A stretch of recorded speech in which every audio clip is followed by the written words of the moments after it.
أعوذ بالله من الشيطان الرجيم. بسم الله الرحمن الرحيم. إن الحمد لله نحمده ونستعينه ونستغفره ونعوذ به من شرور أنفسنا ومن سيئات أعمالنا. من يهده الله فلا مضل له ومن يضلل فلا هادي له، وأشهد أن لا إله إلا الله وحده لا شريك له، وأشهد أن سيدنا ونبينا محمدا عبده ورسوله صلى الله عليه وعلى آله وصحبه ومن دعا بدعوتهم واستنى بسنتهم إلى يوم الدين. أما بعد، فالسلام عليكم ورحمة الله وبركاته. Jama'a da zai sauka zama wadata do ide satin da belaboro da sede da zolo sosi da sede na da lafiya na ida lahiruwa itala da na ba da rotin du girman na Muhammad rozi na da iyali na ide sahabiwa. Jama'a man zolo iso min jili madi wezuna alafiya, man zolo so min jili mi wezuna alafiya. Wele siruna pata iso uruku bana yedo albaraka. Ede bukata wa iso kuti chele, ede takaso wa iso elezete na anene weni renga wanzana na weni wango alona iso da albaraka bade cheroro. Weni do yuta lehiye wanja dalo abalo iso laba weni katarna dede dare, iso laba weni katarna dede dare, iso laba weni katarna dede dare. Ale wanda wecheno wada iso laba weni katarna dede dare. Eso elaba weni katarna dede dare. Fuzi denado do eso tisibada bawo ni alafiya, eso tisibada bawo ni alafiya. Fu wanda fiti na noya na biti wa eso uroko bone ifada bide sochi na nabla basi do manzolo so kadamborote so tardanate kadamborote so la da ciwo nate eso uroko bone ko domene biti wa la da ciwo ngeti da vereda la do manzolo eso uroko bone ko donkene ke gone ala berengane jingiruwa boto bokone berengane zuma radam beze de se tafsiri mbala mojodo no smala na merke konko mojone sinjiro kunde wondero nyon jow gabade yanyana ra isuru ko bone ede malaika wa balarba malname dadan nawa amani sallallahu alaihi wasallam dadi so awolda bele to ben do de kero ndoknya de njabala be de wakate do nyanyi suwrisi wole sirawo ni bi karoze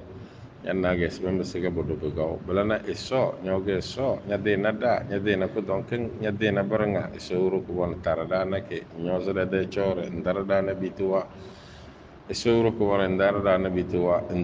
bituwa umbabu yuwa na waso bu doito na bu ko yuwa ka umbaba sabage malo mbana loga fara yelbe veze jamo sinje na sode iko den annabi yusuf alayhi salatu wassalam ide qissa kede kede zega da dalabale bida ke sura yo qissa ide fawe mida mana annabi yusuf na kede zega da dalabale de gana za aya kodumu awna telege jambin demla suru ko bone yero mbranga da nena bulada amfane de bezo foza na de duniya chore de bezo foza na de l'akhirah chorenda sole zada fere biga balaba basi kede aya ne noro zige dogon desum eja na demba ba dala na bade mu no wumbi be lana isowro ko bone ene dago nyomani to biga balaba basi annabi yusuf alayhi salatu wassalam nyana ena wumbu wa gan mate wa na so de nima domin wa mata sisuwe wa qad ahsana bi idh akhrajani min as-sijn isuru ko bone nyalama le heri satin ki nyal zama saraka dana wa jaa bikum min al-badwi min ba'di an nazagha ash-shaytanu bayni wa bayna ikhwati nga nyogo bo madamba majana iyalaranga ngalle zuwa lil bogona bigege kuroge ngogono we lille modon dona bayan shaitan wanzu mana madawal na dolota bige su bu forose chore amma nyele de beze de nedama bangbeti e choka zo shaitan to yukoso binyar ko bere inna rabbi nyana mado so latiful lima yasha ege do yo doge wenu mbuna defe wimbirnga izole sabalana kana bortam bambe kala belemo innahu nyana so huwa alalimu tele dum bele bawo ga wala bede dar ga wala dalla naburna katelete jahilin ci fayda timaranda alhakimu ka bawo ga waze bede dar bele ndan na lele waze na bana sada da zinel bidala bekal ay lele so waze nan naga bu mona to annabi yusuf alayhi salatu wassalam ni ma wanna tinatanga don do woro biyele gabadiya wa bisanala kare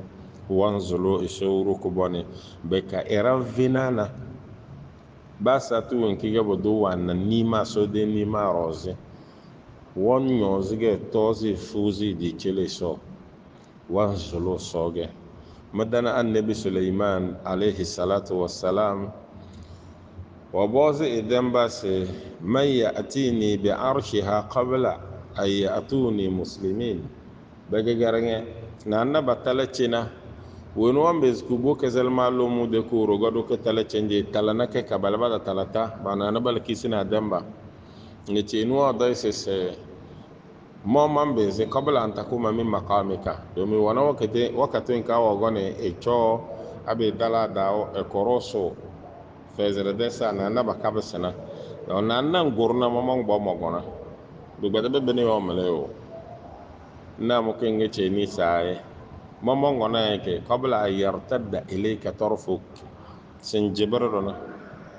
bufulu ezero bufulu mangona se ba boy senganenda to vonum be ko ngona to anim sulaiman alayhi salatu wassalam wa nablana gaba da wazala sosolon daga wasai na nima wankuwa alamuna ka kele mo problem da nima kan emwala na ke de veniti ya emwaye sanane balaga ba mo na mu minir nga cer ba satu wanki ganya na so de nima ganya deleke nyomo na ganza soro ku bana zulu alheri kan zulu sai sananya nima kan ko kwana de na ba onda biyele rawon ba so wa yawo muminu wa kabanna so de ni ma batalana anyo wini nyanna ni ma nyan dele ke kanyan san so kanyan zulu kanyan dare borona nya zu muminu ki fenanda belano go winu na so de ni ma wana anya be bela sa belaga be lai ba faida zulu so da zan so to so la da ciwo bomba ba gwado ba so kufuru bi ni'matillahi dana wa mala biyela annabi yusuf alayhi salatu wassalam bennas nima wa gade bi vuda mawarna solonde gabade go vuna bala belewe a'udhu billahi minash shaitani rajim rabbi qad ataitani minal mulki wa 'allamtani min ta'wilil ahadith فاطر السماوات والأرض أنت ولي في الدنيا والآخرة توفني مسلما وألحقني بالصالحين سورة يوسف ده آية 101 آية 101 النبي يوسف عليه الصلاة والسلام ويا إدو إصوص مدو ربي مدو قد آتيتني من الملك أكورت نعفما سؤال الله سوغي وفاكون بموينا بوين بموينا أكورت نعفما سقول اللهم مالك الملك تؤتي الملك من تشاء يعني كل سمتي اللهم أو صمدو مالك الملك weni edena iko kuratrona eso weni dinu mbaya kuratana edetanga ge beka weni bi moisi jilna go wenjelina malik edena mble ka wonene iko almulku kuratroze etanga ge wuru ka be moy ge chirku urata de na buru chilinyo kuratu wonta nabi Suleiman alayhi salatu wassalam weditena tana tendana wonti Zulqarnain wedina tana tendana wonti Fir'aun wedina tana tendana wonti Namrud wedina belaga albu ko bede mi yele sinjiba ya kuratu mabena na nyanyala zuwa gana nyanyala za gana amma kuratu sulkena sotel data da nyozana dini ka sone de ko nyomane bi yele se tu'til mulka man tasha wani bi monya sinjil kurati nege nyin jeli wa tanzi'ul mulka mimman tasha'u bele do nyelle kurati wani jo bi monya sallana solle wo baba nazrana bojo e so man zolonya kurati ba wontige kumuti akubonde wani ge nyi jeli ngera fena fezere dunia la do ba won kanda solle bodojo njelo wo baba njo bala kazona tu'til mulka man tasha'u nyenjeli kuratu wani bi monya sinjilna wa tanzi'ul mulka mimman tasha nyelle kuratu wani jo bi monya sellena warane daraga mombutu wa kage goniwa wenwa la ko kare emu bade independence na mombutu bu jodo sese wallam célébrer indépendance de anniversaire kaben dernier de ndabanga go Lumumba wenu wala ko kar emo bela beda wondi independence kenna do mi de to vunun ko jonda beze ngene ga mombutu tedi e dallara lawon bi zolena animation to tenga me de la do da chedu babana e joga bagana na wa jere de wa lawon bi zolena wallahi tutil mulka man tashaa'u mala kada kesi ge kifidiro de kamalo wanne ngude ke wa nun de nunga to ama watanzi'ul mulka mimman tasha wurin da bai mo so wuru ku bon sai le ku rata jona kpedem be de ke ena abilité de tem zahir na ke de do mun na ke de ra de do mun won mat ko su kpedem de ke wazi tina de san doge yere de san watanzi'ul mulka mimman tasha Allahu akbar enanga mana matana de lido madasana wondi zahir balana lele ma ngmata ma zanna ko boza a sese wotu izzu man tasha esuru ku bon woni bi monya sangbazi izzana en lay girmaruna ndrozi ralotana na ngbazi be mowe budo mowe na ba balige ya bisna lay daga bayya be mo so wotu izzu man tasha umala wotu dhillu man tasha na mizu woni be monya sangmezna na nara do kana na doni ka ban mezewa bana ba de doni ba bisma da fa ba mezewa do ma aruna de doni wa gono wa mam ero ba mai ka zoro se sai ge legizi da zamba wa ngoyo to alle sinjina en bin mezewa ba ku fu pa mala soro ko bane la da ciwo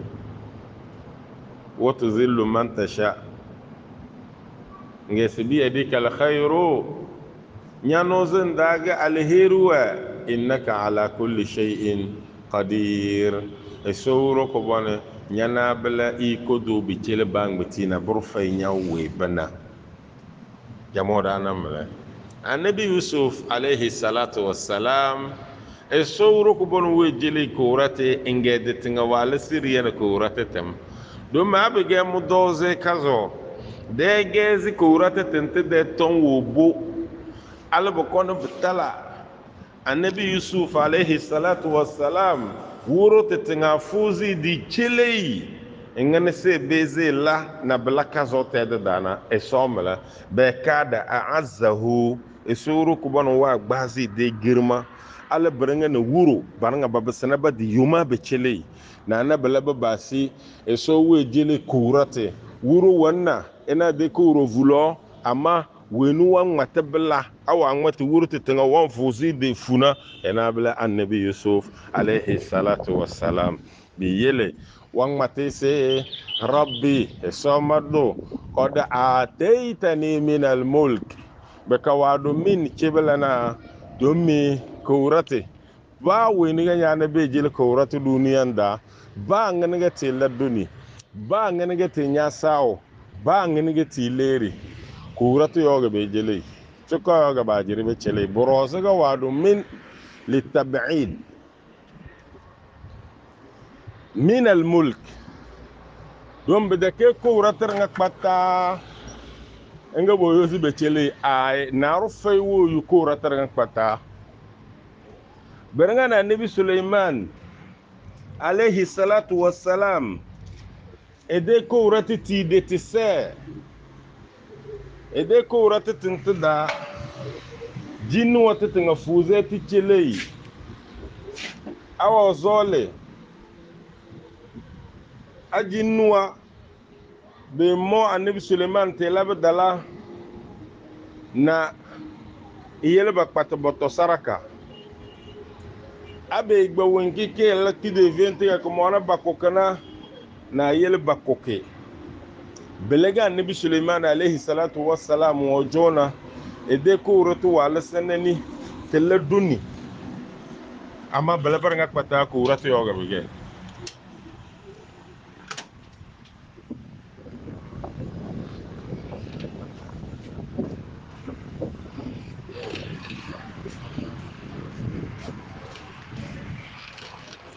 so ene da ko nyamane jamo anabi Suleiman alayhi salatu wassalam ena ede ko wurate ke duninde ko bonde jinnuwa fanande era wombere kpata be ladane na ko wurate oga be sojo min al mulki ge be bedeke mulk de tem ay ko wurate de na buru yoga suru ko bone wajere ichele e sola le heri ichele da ka sone da go nyamene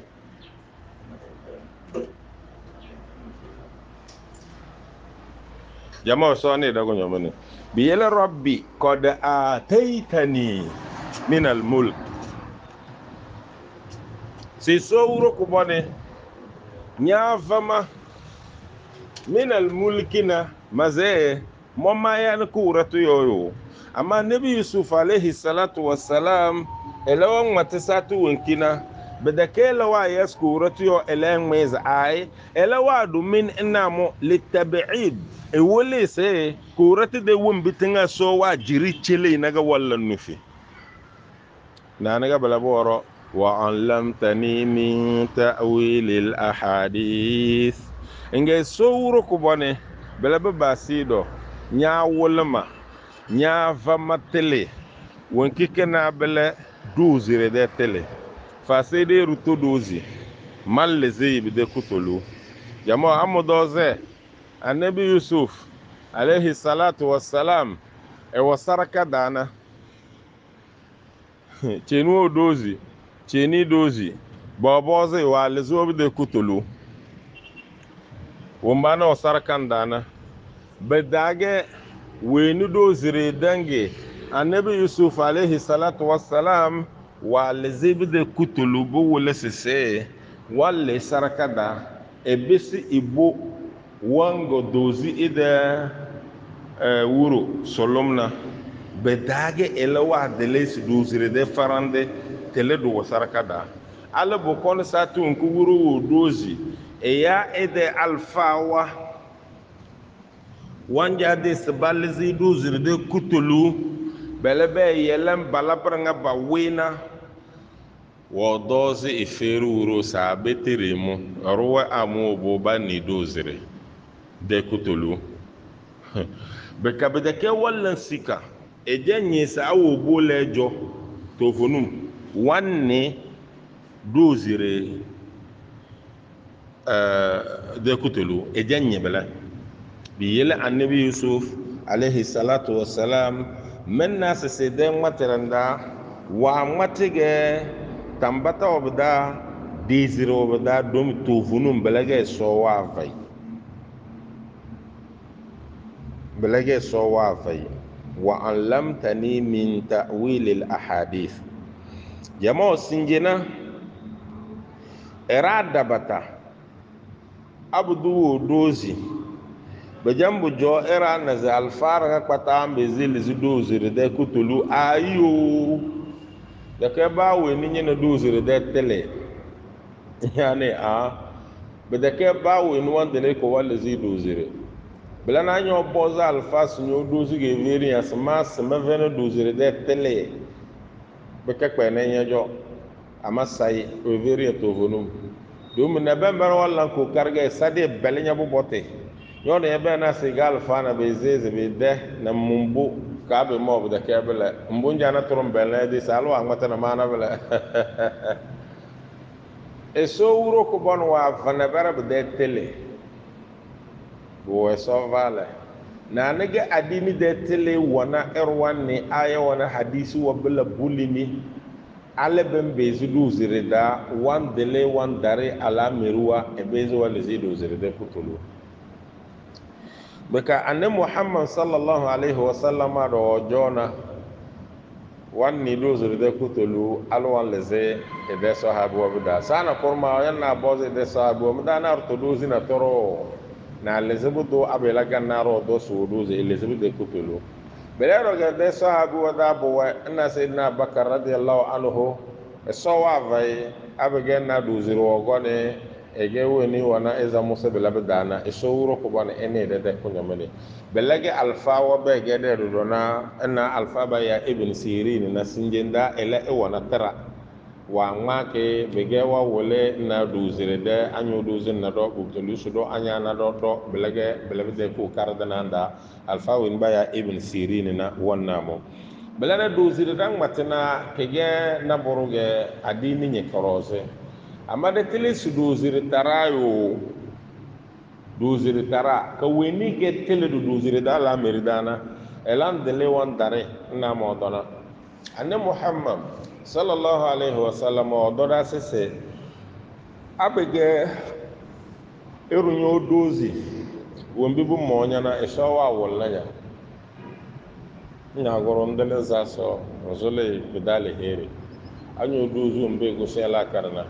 shaytanan mala solo so ciwo ko awolda ngane dalana ba kadarga dani do senna kutulu on don na fifa wono dozire kutulu on aro wono dozire e dozi bituwa e dozi noyawa de tele be ka umbe gene gese ba woni tilisi de ke dozire galawul mahfuz bede ke duzire ke na ko so de tera wonki kan ma won bi sabu mo na nya chere na dan ne mla a ngu de ke duzire wan ziku won bi sabala na duzire ke abi ba bi zipa won bi be gone be vanya na ma ges tele da bonus ba wol avis balana duzire ke na boron na balage bela boron zona ke de ton to mo na be kele ero sanani fa andan delete bada zulu sowuru ko bone so mi gale hiri mi dana yele de no mi ge cutana la da ciwo be kan vanya du soci dum naro no won yele nduzire de tom won va de fitina be bobo jona za da telebele wala sara na qur'ai alheri da batara wo yuna borongo ndo suko borongo ndo zina su boyuli de ka kadambur su gaba ba sai donc ala be rada mana dozire belna be gone nge so wo yele be fuzu bi chelenya di alhamdulillah fa biha wa ni'ma amma abe gone woni se le zana fa dan kil na ro bale yabote engun ka bang bote ndunya ko dun da ba kilo doni do mi rawa desene dozire pa ala bo kono won bitinga te we vena rusi su to ko kana bo wole dozire da su kene ndam sene yade wendi keche na ba ko chele jinwa do fada de sochi belana dozire wayo o ka so wa wole ede yum e so wa wole ede yum beka abe labala do bezize dozire wado do bimbe zibla shaytani nabituwa haw ahadith an-nafs wa gonna bin naziro baranga bala bowa beke de waro dozire na run dozi be kabala bala be lama be halike de woro mede dan dage te fita kase kwazo plafonda ngwanye bem to madene so dage do tozi ngumre so da anye bem lele magadene na ba dara na to hunoro ndam banjan na boru se gale se be sozo ale anu vo mu vene do belage da dam ke du ka se de bena de forte ngama ya ka fanta bo fulu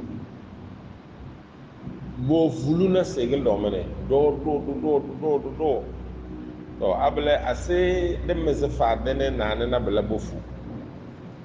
to do vulu bela na de chende be sene dufu be de ki vega ba de na nga modozi se te wa ne albe ne magbana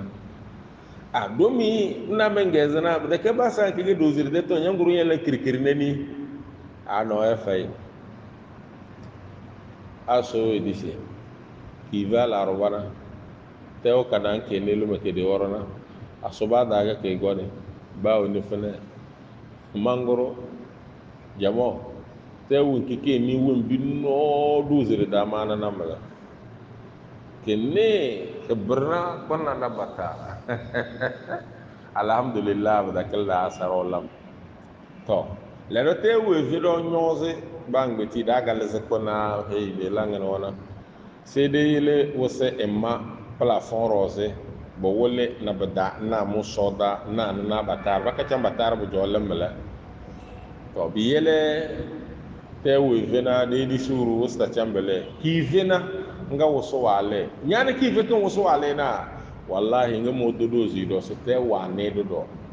nga ma ya ka fantas wombi do be le kidi worora be da kasi busiyo ama ade bu fodi de wombi mo dozi ga be le kidi worona abele sinje mo dozi do na aso adalanda aruzuma binjen asibi te wanga ne mala jama mon do na wallahi aruzuma nge ka fanta ogono dufu ki vasi bina soro te wa ne nga belema ni nga maza so alhamdulillah amma do gos de kana bor ma da sama de bitise lage kala ga do se de nga ba kala ga bo vulle bo do vu do menyi so da yara bela ga do jo to do zire de tom bela ga bongone sana koro nyon do zina boro ke won bi nyon do zina nyet nga yan guru na nyabanya ni se de ke do zire yin de ke belege to vunu ngon na bela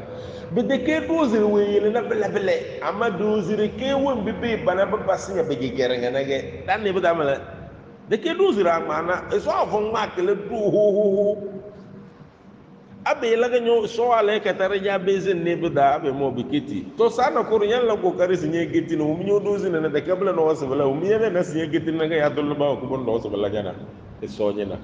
biyilla de istighfar de sarasalang edo ka de wina sore de wizina de da lafiya no mbisi kiti da de e yala nage dozire de ton wa wala tele ko bongo wabata amma choko ge so ava be dele yo da bata wase belanan ka bonya de banjili dozire ale na ben bar won balenya boti balla nya saraw ben balenya lide bandu nya fenimo da bar bandu wala nanamo en ka kalnya de fitina lam e so sanada ka nyozere de ala merwa icheleda wa allamtani min ta'wil al ahadith e sowru ko bone se nga nya wol maduzir nya famo duzir de tele fatir as samawati wal ard eso nyowe ni nyala na samalbe na adalado be de ken nye ben na de lige nyala samana adalado na anta waliyyi fi dunya wal akhirah nyana blama do nyana blama de so nyana blama de wuro nyana blama de nabadero duniyanda na l'akhirah kadonda blana manzulu nya se tawaffani muslima wa alhiqni bis salihin manzulu nya se e so wuro ko bone ngoma mege muslimi be kan gboma ngadasana nyede yuma kifina ngu yuma kifina womba wala nufichina e jana ko bona annabi ibrahim annabi ishaq annabi yaqub alayhi salatu wassalam bostu tutu wotiro bosi danaga sese annabi yusuf alayhi salatu wassalam ilu wali dunia alwazule sam ya nganaga dan nena aya kene dondo lotana mo alfa wa tafsir dina wazo tom timtoroze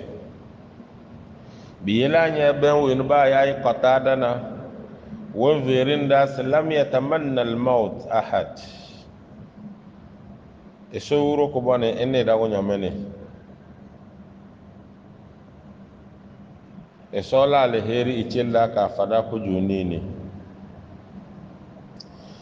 jama maze to winu ma ya kata da dona ele de matara wa wole sinaru fai wa zulu sun gaba daya fasidi annabi yusuf alaihi salatu wassalam satu winku wa na nima na bangati wo zulu kida amma alfawa tafsir dana da batawawilis ay eda solo sosum domin enye sabidake ero kwadele wa zolo sim kena ko tom kokoro laka zogo tom biyele ngatere onde ma ngatoro na dizi edewa ngate rabbi kada ataitani min al-mulk ali kon tawaffani muslimana bedeke wa zolo sosum yana a woro zaga bedeke wa zolo sosum sese wa lata mo wan zolo soges ase kpo musatu winkina bella alal islam bella na malwan daga wogbo namu bugtulusu ay idha jaa ajali tawaffani muslima bugtulusu eso abige made ajali wa dalaga songboma yelma zemage malwan ne bideke wa zolo sosi so kpoma kamage malwan ay abige made ajali wa dala inga songboma boma mage malwan ne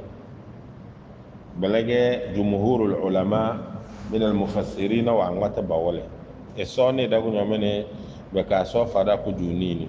biyele alfa wini ba ya sahal ibn abdullah at-tasturi elesese naru fay walle wanja desam asira no dozo wa bawalla wande wosam rano dozo ge kada rajulun jahilun bima ba'da al-maut wenu wasu bibu wasan wara wazu sabu gadama ina muna elam is one day osim kada na jahili wasi sun waro bibu gona na nasilende rajul yafirru min aqdari allah ta'ala alayhi na irweni esowuro ko bana de qadari wumbu wabda ewana benana Allah sun yi jahilici wa budojo wezi wa bena sa be ne mace na ilmade lina na lero wanda yo salma daze buka biti do wallan ko do robla ina men na maryama alayha salatu radiyallahu anha satin ku fuwo gone ela biti ngene ge na demba sabil tena wo doble sra le do ma funge bim ma bi leri budala ma sutine te da modo na biti ko jonda esuru ko bone ne dago nyomena ama le da solo se musio na annabla bide tozonne irutozonna mushtaqun muhibbun li liqa'i allah azza wa jalla sitozonne ge weni wande o so de ketna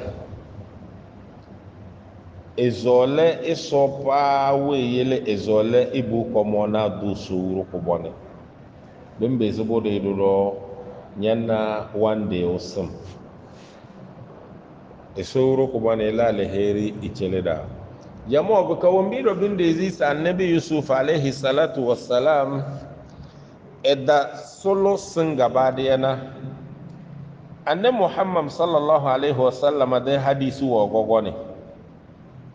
ana so gogone da hadisi kenge sese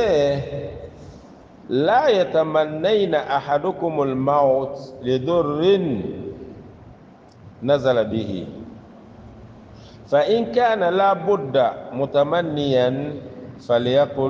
فليقل اللهم أحيني ما كانت الحياة خيرا لي وتوفني إذا كانت الوفاة خيرا لي رواه مسلم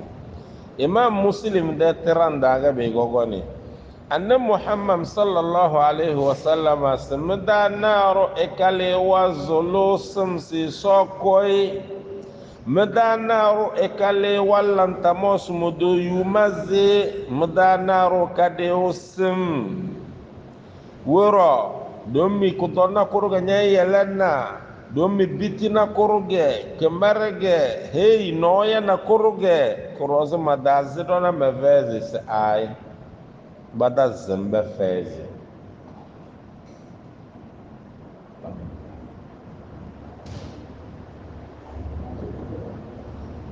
بدا زمبا فازي بيلا أبي زازرق بيجل با نياوي نون دا بنجاس بليبو جون ياسين ديوسن النبي صلى الله عليه وسلم اس انغو بلا ابل نيدي سولون دي قد كتلا كتريكي سي اللهم او اسوما دو احيني ما كانت الحياة خيرا لي فما ويزو ساتو انكما دي دنيا دا تشورك الهيرنا وتوفني بكانغوما إذا كانت الوفاة خيرا لي ساتون كما دي سن واغلنا لهيرنا أبي زازر النبي صلى الله عليه وسلم إدن ماترندا سيسدوغا نيام بيزن ماتر أما بيغان بدون قرون نامو سنغ سم مزول مزغة بيلانغنغة بدصول نمالوان نبليو esowuro ko bone ni dagu nyomene ka fara ko joni jamo bele doge ade bem danna anna muhammad sallallahu alaihi wasallama ede sulundo wana torunda be gogo ni do be le na ton wonti de geso dondona ede sulundo wada وانزلوا سي اللهم بعلمك الغيب وقدرتك على الخلق أحيني ما علمت الحياة خيرا لي وتوفني إذا علمت الوفاة خيرا لي si sowru ko bone fama wezu satu wenkiringa nyanye simede duniya da chore ke male herina amma ngoma satu wenkin nyanye simede sanwa galana le herina imam an-nasa'i de tarada solondo tanate gogoni imam ahmad de taranda nge sheikh albani wo fubudano fo virinda sese hadisi ken kezize ka ku jodede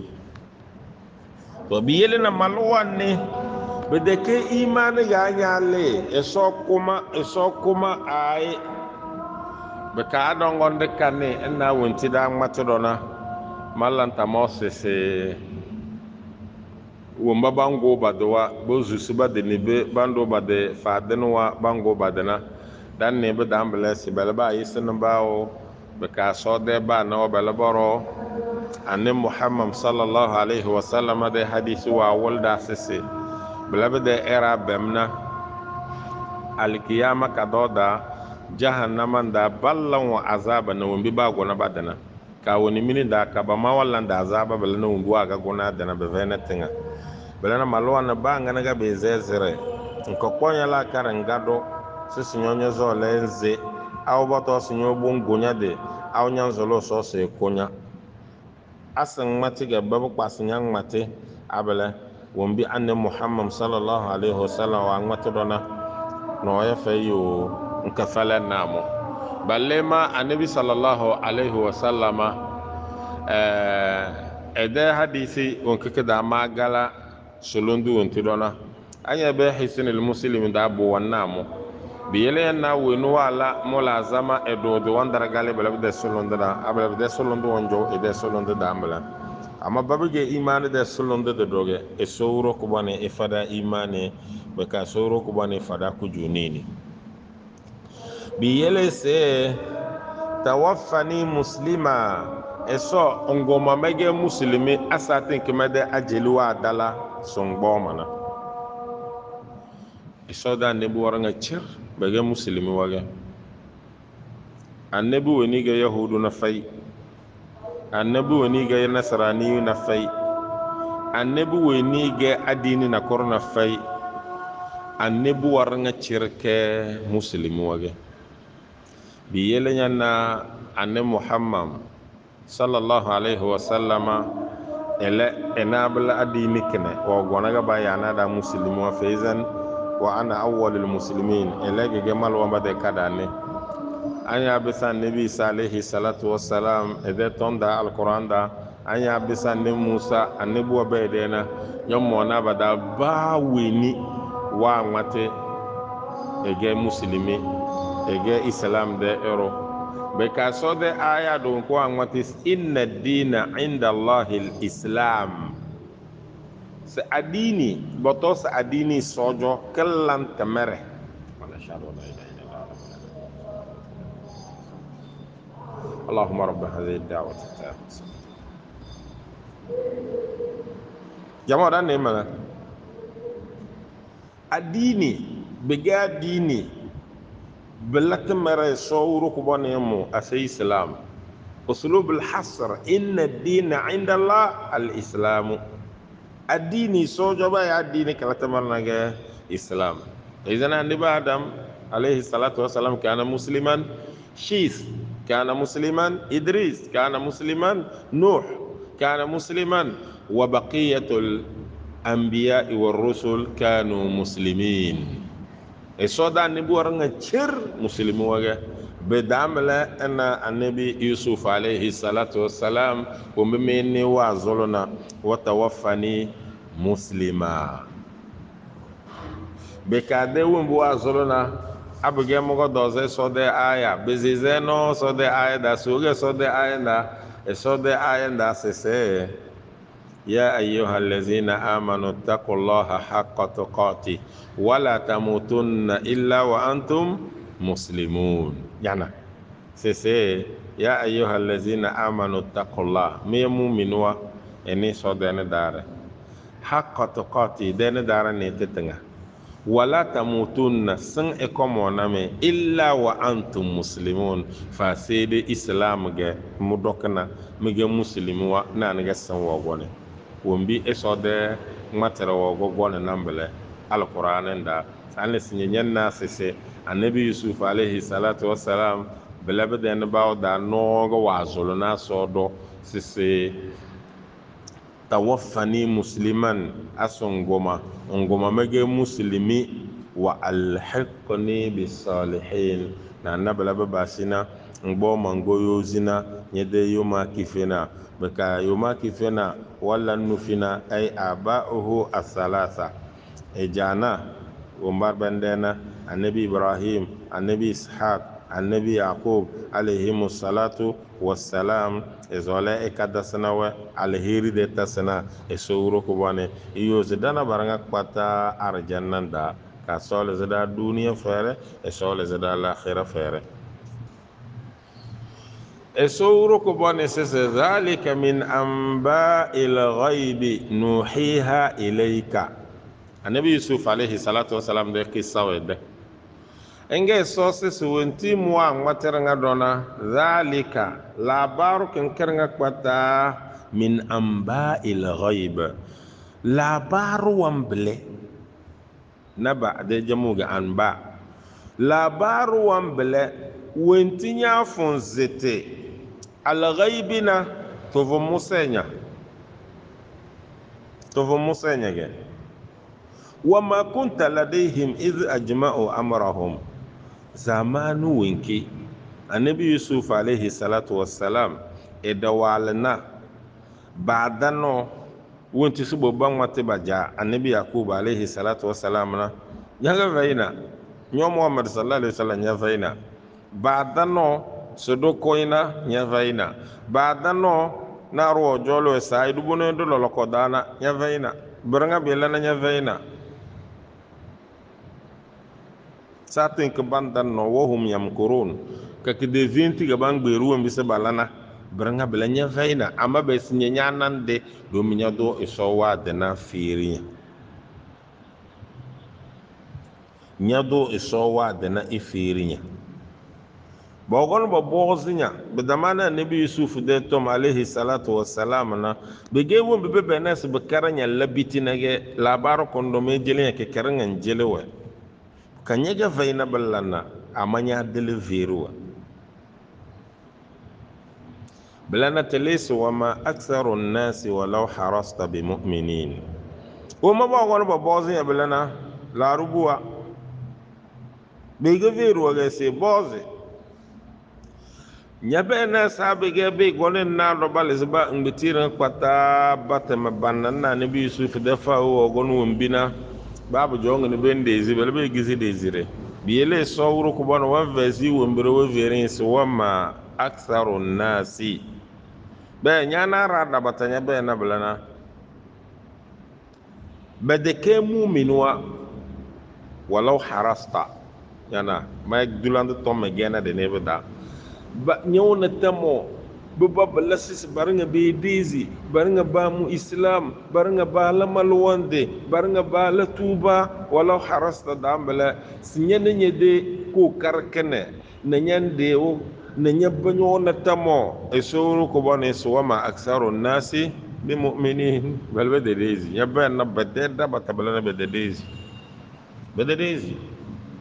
ka be veine ni yes be dizi nyabba na obalana sowro ko boni fo siri aya kana ke yage e sowro ko bon wan fezna anna muhammad sallallahu alaihi wasallam de wombere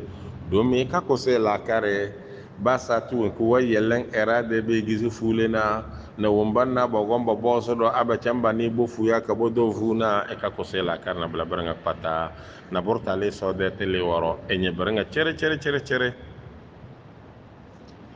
الصور كبانيس وما تسألهم عليه من أجر إن هو إلا ذكر للعالمين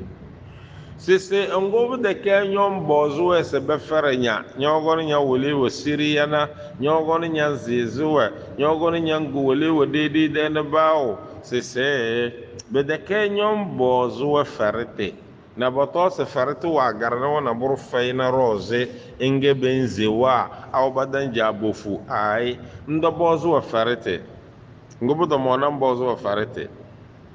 nyede ferete na sojoga teletu gowe amma na bele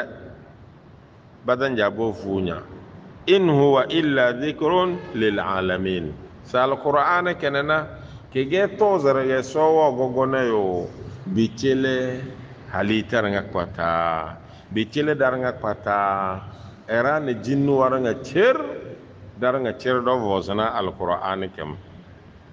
bi yela mi be suratul jin na suratul ahqaf de kedezia man nasese jinnu wadodo walla na alquran temara tene tivu tela tuba e shawru ko bone e do dana do go biye jinnu wa malwamba daranga pata e yele du arjanna e sokko de bokatawa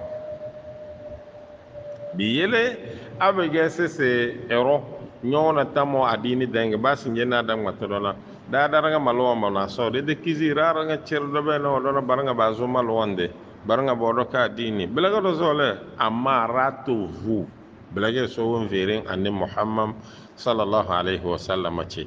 nyebbe nas billam amma bodo yozi baranga baso ne baro vu ko kadabata to vu ne baro vu ko kadabata to vu belaga daga bo اسورك بنيسي وكأي من آية في السماوات والأرض يمرون عليها وهم عنها معرضون سيان يوم ديتين دو محمد صلى الله عليه وسلم بكلا نبتي بديبو دو فو إكلا نبتي آية ودبتك ترونغنك بو سما دبا سما لبندا beledo do la do rose bamba na to jo ada de ba law halaka na samuda wa lutu damba badaki ani de bodo wada bamba na aya wa mamachi wa jo bedelano na bujo bolimi lele ba la sahabul fil halaka na nyangale arafan da taltamuz dali fage deli be labele bedelano wa gabranga bebena amanyana baranga boyo zubo fu yamuruna alaiha baba bambana bannate wahum anha muridun ama balay yamboga ba fandolaza baba fay balbo jona ho dum bedeke won baba zole subo funa eso kele do numbe denonge eso ro ko boni kele de mazwa so wa ma yu'minu aktharuhum billahi illa wa hum mushrikun. Kuro ko bonga do sese ya nyo Muhammad sallallahu alaihi wasallam badara batanya ba na sese be dezi balana le zasalara ga balbage yo badake wumba be dezina enge tafsiri dana won virinda sese aya kana kide timna bedamana era na barage be dezi so de ewege so baka wala na ba ngbitira kpata wahum ya'buduna al-awthan aw nam al-awthan amma balaba basi bobo ballan lesas bota mi ba dezi so wuro ko bone se na bale so mi dezi so wuro ko bone so wala na ba ngbiti khalita wala na mun bi mun bodo mun gose lesas mun lambota na khalita ngbitiro ga mun lambele mu bota ka sowe e sowe ni mona na bota na biyele tafsir dana na bares aya kana kida kondenda wombi kala nufi namla e sowro ko bone ene dago nyomene ka sola le ri kelda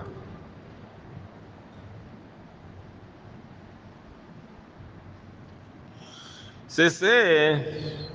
anya be aya kana kida wombi ke matina na barawa wole se ahlul kitab ga damana yahudu na nasara mala kama jamma ngwata nasara da be dalana da bawo ni be ze ni umbi balla nufina sese ma'ahum shirk wa iman amanu billah wa kafaru bi muhammad sallallahu alaihi wasallam fala yasihhu imanuhum alfa wa barase aya kanana yahudu na nasara ga kallan nufi sese da kana burroze ba imanu wa bojoa amak de sene shirk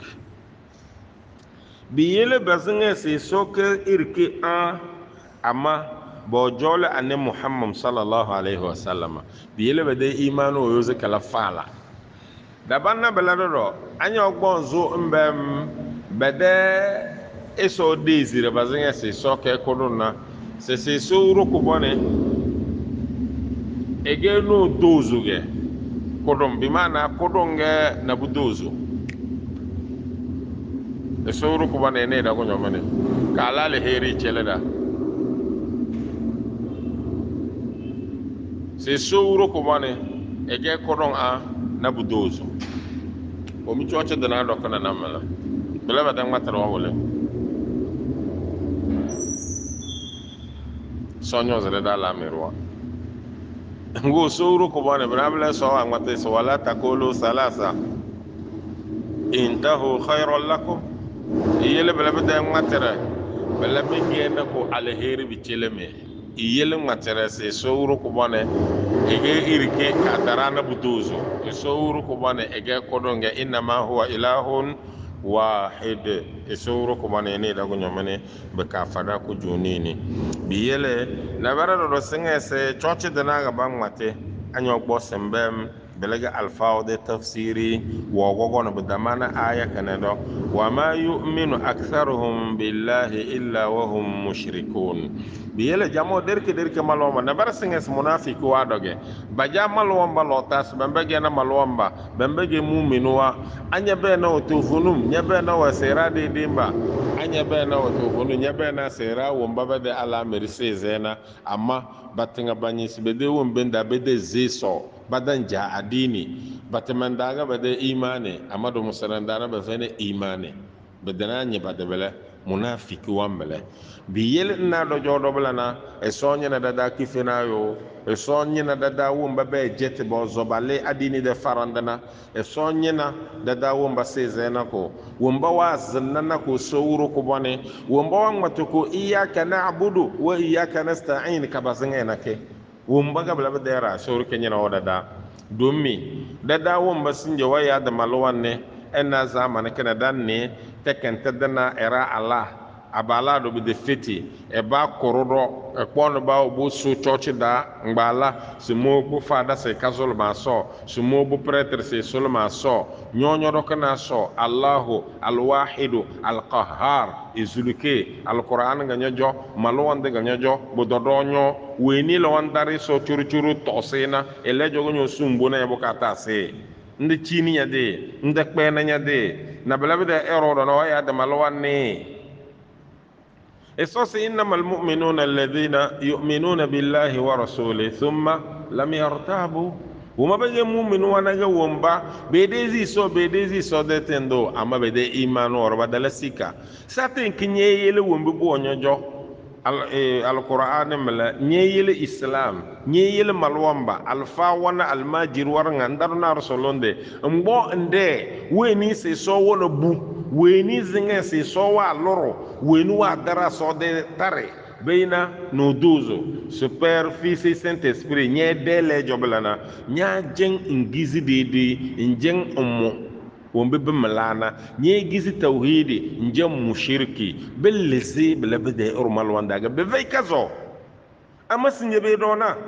biele malwa lornga kwata ala me dona brozga me raga maya ta kabla balado be fiti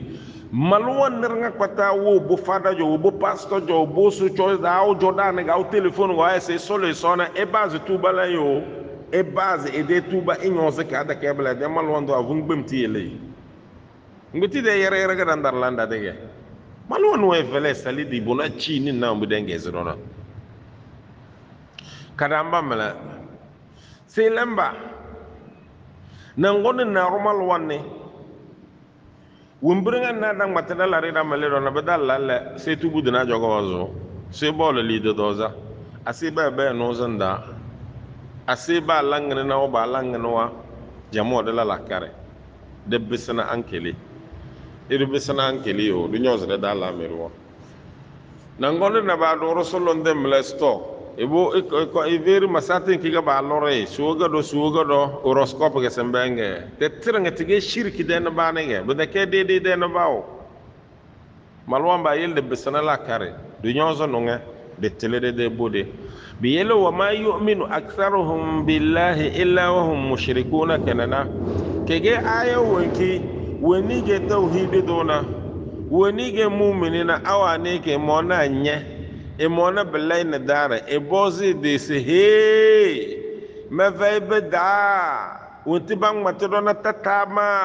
wonti bang matodo na tendikina ma vai won babo wa banya bonzu se baga malo wamba kaballa na tibolini na bada ngone ngene ga sandal na bala mbenge nyede akida nyesinge na so ya nya jana burwan da sanai na bambaro ngo bambaga malomba na akado ga boyo las bi verawa la ya ga boyo las belamo bi veriku be wezini kibinti ge be be de da wona sige se bojo ala fia belaga ba lele ga bende kususuti go bo susi be de lo daga be be na se bi verawa na bi getawa man ta'allaqa bi shay wukila ilayhi anabi sallallahu alaihi wasallam da hadisi we nirnga wogbo iwombire tanana boros belebi verana bingiti ko be dena de wezu be dena da lafiya na e so wan dalna e belebi de kwenda dem nguwe ni so wa dalna belebi gbenda na don dona ele wa lalo so la romle e vey so de yuma kifenanda wembi boro wora ne dara ma mati se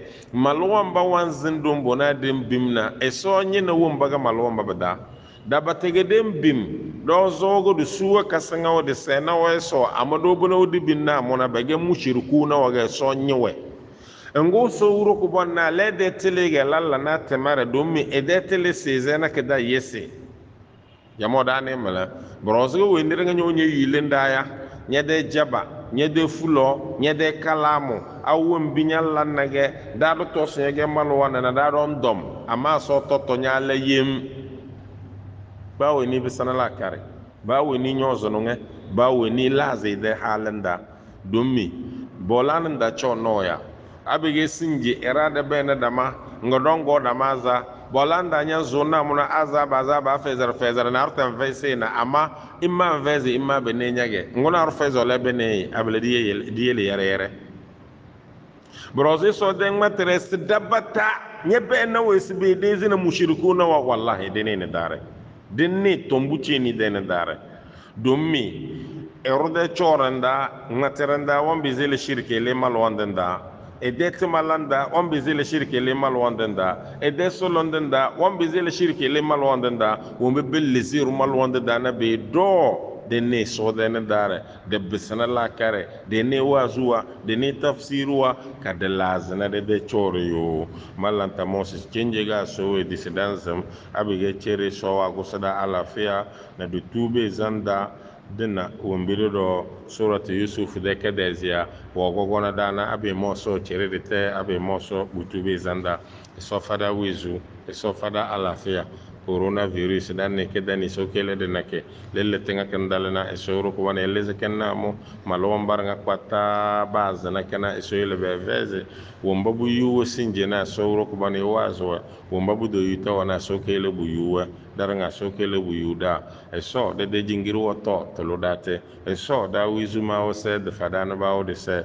e so da wo cho ramadan da tafsiru be zuna da dan ni binina da wo be de cho e so ko bane fada be de cho de iko nyoge so nyade na da nyade na la do nyade na ko domene nyade na coronavirus e so ko bane nya gel bang bitire ngakpata kenye de dunitine na bang bitiroze de sibi sunya yo da zannanya da wala nanya e so solida bitikene le zeda no ya kana dondo be kan fada ala fie chore fada ale heri de chore ndo albarka de dala mirworoze e so mazolonya nkakoda nyose belagen kelo ko domene kele da do fada ko junini nyoze da dala mirwa nyoze da de deze nyoze de hiyewa nyoze de bia ladaranga kpata alheri albarka de era e so manzolonya no fokete lebendal sinjena muombi dangala na wombe be gana fada wezuna lafia de teze belemo be kamude de ibadaranga kpata de sose de nozo fokete de tusubawa wombirnga dalam bichele gana nyosede de niyawa kamude de ibada e so wuro ko bon ko joda batado da zolonya tafsiri ga dala bele bidam be zezena dumizananda bidam be yisna e so cheda belemo e so ko joda batado man zolonya do se de da batawa we asansede jingir da budu faina bagawa zora e so nyana yanna na do fakto abazana kada wora ga la se bu do chales ni le docteur ze na ngonda na naro ele se ko do na bula na le signele docteur bezo ze e so bagawa zo ngola do bangba shetano abo foke man zolonya ko joda batato man zolonya e so do da bagaw yele de beze de ze yele de beze de lambota yele de lailatul qadar e so ro ko wana vara ko junini ربنا تقبل منا إنك أنت السميع العليم وتب علينا يا مولانا إنك أنت التواب الرحيم وثبتنا على الإيمان وتوفنا على الإسلام اللهم زدنا إيمانا وتسليما برحمتك يا أرحم الراحمين سبحان ربك رب العزة عما يصفون وسلام على المرسلين والحمد لله رب العالمين